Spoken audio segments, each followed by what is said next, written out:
And finally, we have Chris Nineham. Chris is vice chair of the Stop the War Coalition. He's vice chair, vice. Yeah. He's a founder member of Counterfire. He's been at the forefront of organising the mass demonstrations over Palestine over the past 18 months. And on the 18th of January, he was arrested and charged with breaking Section 14 of the Public Order Act. And he's got a trial along with Ben Jamal on the 7th and 8th of July. And I really think we need to politicise all of the arrests and charges. They need to be absolutely dropped. And we need to absolutely tell this government we will not tolerate peaceful protests cracking down on peaceful protest against genocide. Chris Nineham.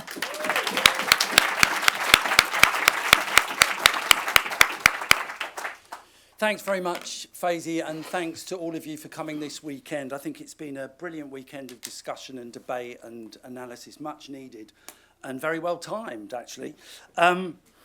I mean, it hardly needs to be said that we face enormous challenges, but I think that one of the themes of the discussion this weekend has been that there is nothing inevitable about the victory of the warmongers, about the continuation of cuts and austerity, or about the rise of the right. And I want to once again give congratulations to the people from Preston who are now making their way back on the train, because I think one of the things about what they did is that they showed partly how open the reform vote was, but also they showed that class politics can undercut the racists, can undercut the reactionaries very, very quickly in a fantastic campaign. So it was brilliant what they did. But I also want to send solidarity to the Birmingham bin strikers. Yeah. Because I think they are an inspiration as well, because what they're showing is that you can refuse the almost demented logic, to be honest, of the idea that what we need after 15 years of austerity and cuts is more cuts to public services, is more cuts to jobs, and is more cuts to wages. And I think they're inspiring. And we need to do everything we can to popularise their campaign too, and to get actually as many people as possible up to their picket line, the mega picket, this Friday at 7 a.m. in Birmingham. So I'm going to be away. Good luck with that. But the coach leaves, 6 a.m. Oh, it's gone forward. So the coach leaves London, I believe, at 4 o'clock. But anyway, I think it's very important that we make that into another beacon of hope in these difficult times. And we are living through political earthquakes, to be honest. And I want to make a couple of points, really trying to condense some of the discussions from the weekend that I think we need to bear in mind when we're considering how to respond. And the first is that Donald Trump's new form of brutal, unilateral, protectionist, capitalist rule is obviously very threatening. It's obviously taking us, unfortunately, closer to the prospect of further war. But I also think it is important to recognise that it's a product of the end of unchallenged US dominance in the globe. It's actually a product of the crisis in the economy of the US's position in the globe, and it's a response to their isolation. And actually, it is both a response and it is accelerating the position and the reputation of the US internationally. And the second thing I want to say about it is that, unfortunately, it's going to turbocharge the economic crisis. It's going to lead to, far from solving any of the problems of working people, as he sometimes presents it, it's actually going to deepen and turbocharge the problems. It's going to create more inflation. It's dislocating the world economy. The tariffs will cause more layoffs. It is going to increase the suffering of people in the United States and indeed around the world. But the important thing to recognise is that it is already generating resistance. There have been huge protests and demonstrations, huge rallies as well, political rallies taking place in the United States. And Donald Trump is actually becoming a hate figure around the world. Even amongst reform voters, the majority of people who say they support reform actually do not like Donald Trump, think that Donald Trump is a threat to democracy. And that means we have a potential to build a movement. In particular, it means that when he comes over in September, if he does, we have the potential to build an absolutely massive protest against his visit. And that will be a protest that I believe will not just hopefully be something that he will remember for the rest of his life, but it can be part of the operation of pushing back Keir Starmer, because it was Keir Starmer's craven, horrible visit to Washington where he invited him that will be one of the things that he will be remembered for. So it's very, very important that we build that demonstration as wide as we possibly can. The third thing I want to say is that we have to recognise that the reason why the right is making progress at the moment is not mainly because there's a surge in right-wing ideas in society. That can happen. That will happen if we don't respond decisively. But it is mainly a product of the massive feeling of betrayal, the massive feeling of the kind of meltdown in respect for the political classes. And in particular, it is because of the fact that over the last few decades, Labour and social democracy everywhere has collapsed into the arms of the free marketeers, collapsed into the arms of the neoliberals, adopted the politics of the mainstream and the centre and the economics. And the reason that Labour have failed, it's not really so much a failure. It is, in fact, that they say that, you know, they're not getting their story across, they're not getting their narrative across. They say that they haven't moved fast enough. Wes Streeting, Keir Starmer, saying they haven't moved fast enough. That is not the problem. The problem is that the policies that they have actually deliberately chosen, the policies that they have deliberately adopted, have been a disaster for working people. They have, in order to ingratiate themselves, in order to prove themselves to the British establishment, they are outdoing the Tories in their attacks on the poor at home and in their pursuit of war abroad. And you can hear it in the interviews.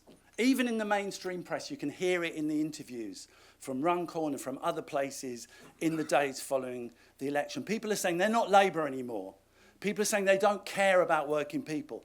People are saying that the attack on PIPs, the attack on pensioners, have been the last straw, that they can't take it anymore.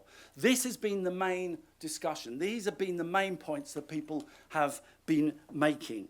And so we have to think how best to respond to this situation, because it is important.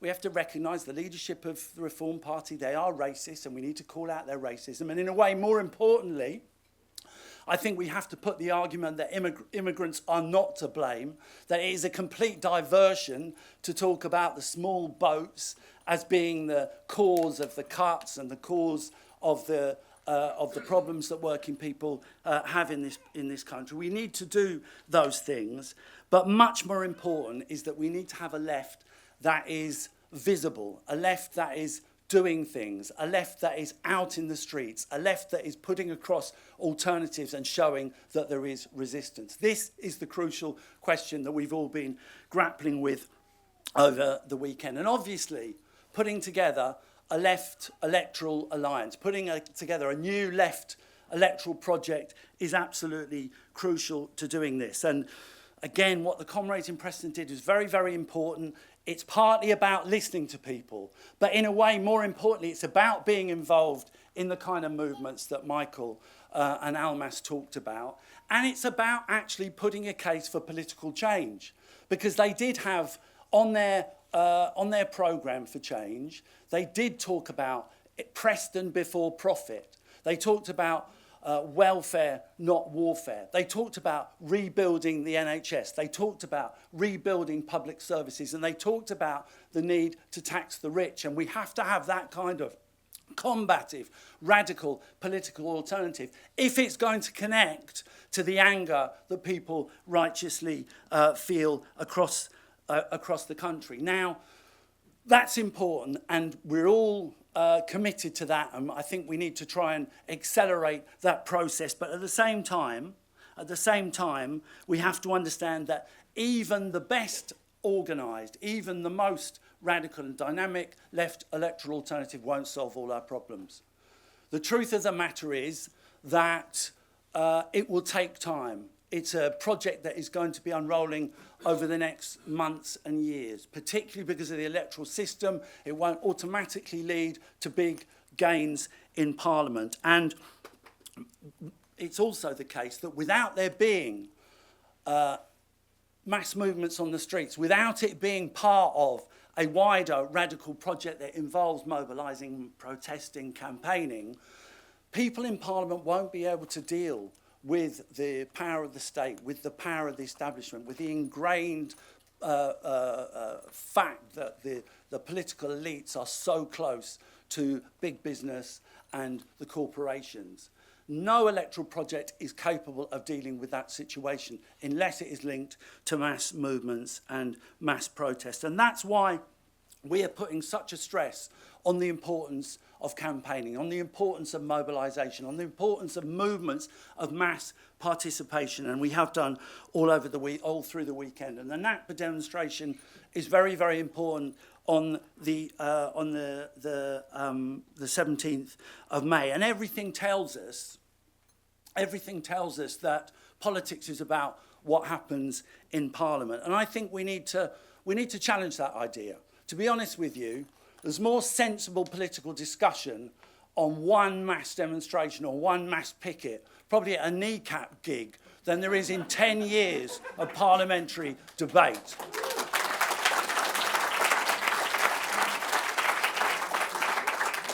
And we shouldn't let people tell us that the movements don't make a difference, because you do get this all the time, and it's understandable that people do feel frustrated. But the Palestine demos have actually put the British establishment and the Labour Party on the back foot, on the defensive over the issue.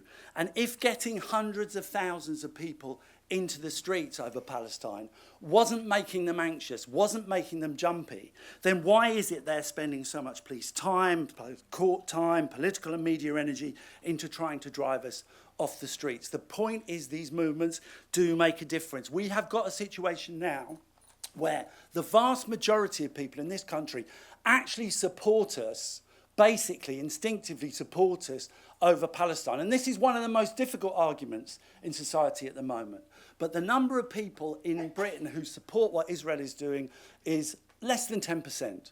And most of those are actually concentrated in the higher echelons of British society amongst the powerful and amongst managements. Now, this would not have happened if it hadn't have been for the big protests and the demonstrations and all the campaigning that people have been involved in. And we need to make that absolutely clear, and we need to continue to argue for the biggest possible mobilisations over Palestine. But we also have to do something else.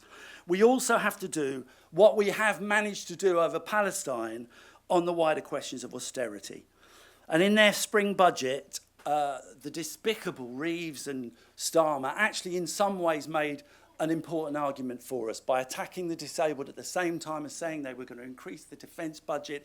They made it clear that the two things are linked, and we have to popularise the argument that every penny spent on arming Ukraine or arming Israel is a penny that's not spent on broken hospitals, on a social care system in meltdown, and on all the other public services. And it's very, very important we put the argument out there, because that is the way we can extend actually the Palestine movement, the anti-war movement, and build a really coherent and powerful movement against the cuts. So there is also a bigger question, by the way, when it comes to the issue of demonstrations. I think demonstrations do achieve things in the here and now, but there's a bigger picture here too. The demonstrations, the mass meetings, the resolutions in union meetings, the strikes, getting independent MPs or councillors elected, all of this must be seen, should be seen, as part of building a wider movement that can challenge the power of our rulers and seriously raise the possibility, at least, of moving society in a different direction. That's what demonstrations partly are about. They're about the here and now, but they're also rehearsing for bigger mobilisations, for bigger confrontations. And this won't happen automatically. We must make sure that after every strike and after every protest and after every demonstration, the socialist organisation within the movement, the red thread that runs through the movement, is stronger. And that's what we're trying to do in Counterfire.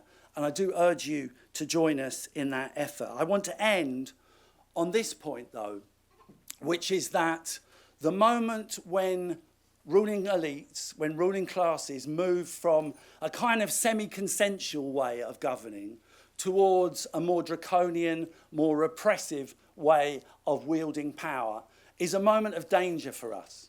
It's a moment of danger for working people. It's a moment of danger for anyone who dissents from the direction in which they want to take society. And we have to act. And that's why we're saying we have to act absolutely decisively. And that's why the mobilisations need to grow. And that's why the June the 7th demonstration is so important. But it's also true that, as the Italian Marxist Antonio Gramsci said in the 1920s, that moment when the ruling class is moving from consent to a more coercive way of running society is also a moment of danger for them.